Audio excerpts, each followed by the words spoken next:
Hello everyone, welcome to the monthly global EV news roundup where we bring you news from all around the world regarding electric vehicles.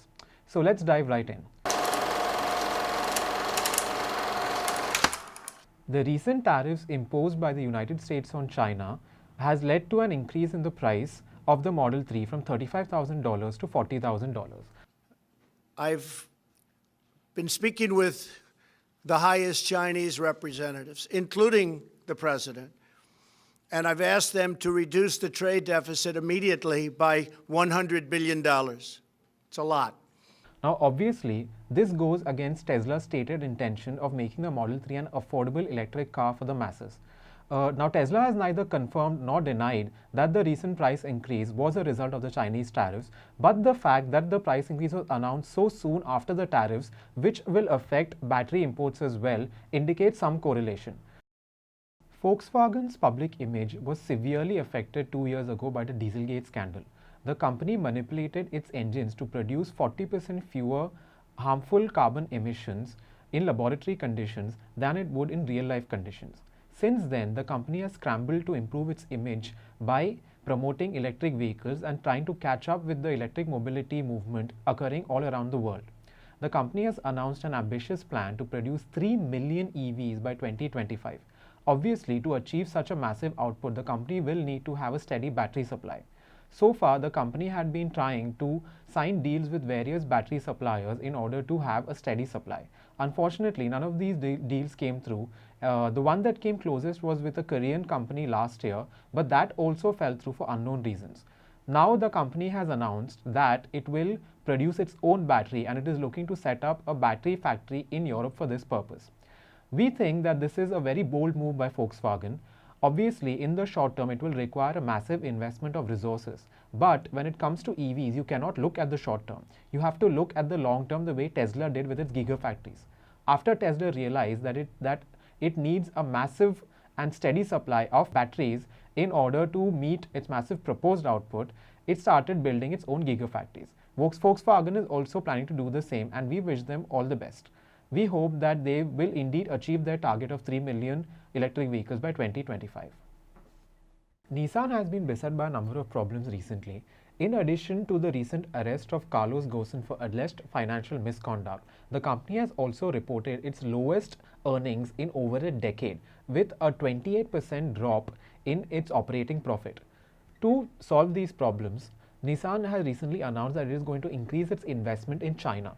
To do this, Nissan has invested in 3 different startups in China.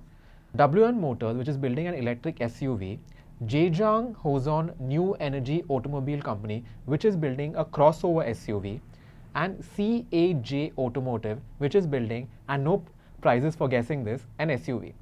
Now, Nissan has already announced that it will be building its own SUV. It currently has no SUV of its own. This new SUV is going to be launched in 2020. It looks as though Nissan is going to take its learnings from these 3 startups and apply them to the SUV that it is building. We feel that Nissan is moving in a very interesting direction. The company has no SUV of its own, and the current generation Leaf, which for so many years was one of the best-selling EVs in the world, has seen declining sales year on year. So it looks like for the coming decade, Nissan is going to focus on SUVs in order to improve its profits. Let's see if this strategy pays off. Finally, after all that somber news, we thought it was appropriate to end on a light-hearted note. A Canadian company called Daymak has built a mobility vehicle for the elderly called the BoomerBuggy. Now, this vehicle has a 2.7 kilowatt-hour lead-acid battery, 60 kilometers of range, and a top speed of about 13 kilometers per hour. Obviously, at these specs, the vehicle is not going to be setting any racetracks on fire. But to compensate for that, the vehicle is loaded with features. It has air conditioning, it has heating, it has a reverse camera, it has a full stereo system, and it has luggage space. Now, this vehicle also comes in a top-of-the-line variant which has a 3 kilowatt-hour lithium-ion battery pack, and in addition to the above features, it has a roof-mounted solar panel. Now, the solar panel isn't very big. It has a capacity of only about 80 watts, which means it will take 50 hours to charge the vehicle from 0 to 100%, or about 1.5 kilometers per hour. But data show that elderly mobility vehicles don't travel more than 10 kilometers per day. which means that the car will only need to charge for about 9 hours or so in the sun. This means that elderly people will be able to use this vehicle virtually for free. At $6,000 or nearly 4 lakh rupees, we are unlikely to see the BoomerBuggy in India anytime soon. However, that doesn't mean that we can't build our own. A country like India, which is one of the youngest populations in the world, desperately requires a vehicle like this because we tend to ignore many of the problems of the elderly.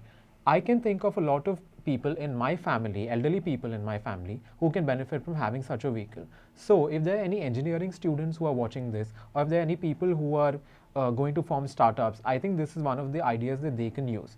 And if you're already building a vehicle like this, then we wish you the best of luck. So this was your Global EV News Roundup. Thank you so much for watching, and we'll see you again next time. Bye.